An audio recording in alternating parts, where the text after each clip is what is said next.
Как ингушский абрек Чербыш в конце XVI века оказал помощь Грузии и своей родине, отомстив кабардинскому князю за страдания своего и грузинского народов.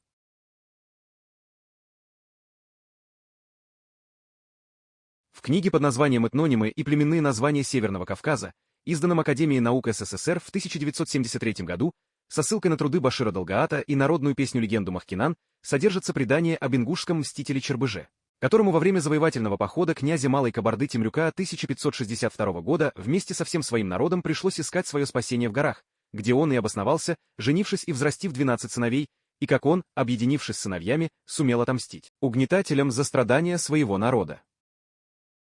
Имя Чербыжа, жившего в селении Гвилети, известно в исторических преданиях ингушского народа.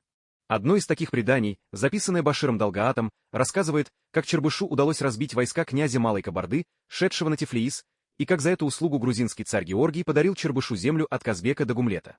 Другой, более детальный вариант этого же сказания опубликован в газете «Кавказ». В этой легенде предком гвилецев назван Чербыш, изгнанный с плоскости князем Малой Кабарды и поселившийся в горах предгалгайских, у речки Джейрах-Армхи.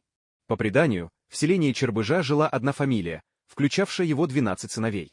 Далее в тексте приводится тот же сюжет о разгроме Чербыжом у Дарьяльской крепости партии кабардинского отряда, шедшей на Грузию и возглавлявшейся князем Асахметом, который несколькими десятилетиями ранее совершил нападение на равнинные и предгорные ингушские поселения. В награду за помощь Грузии Чербыш получил от грузинского царя земли по реке, берущего начало из Девдаракского ледника. Получив эту землю, Чербыш разделил свою фамилию на две части, старшим велел поселиться на Хайхе, где построил башню, младших оставил в своем Аулурте.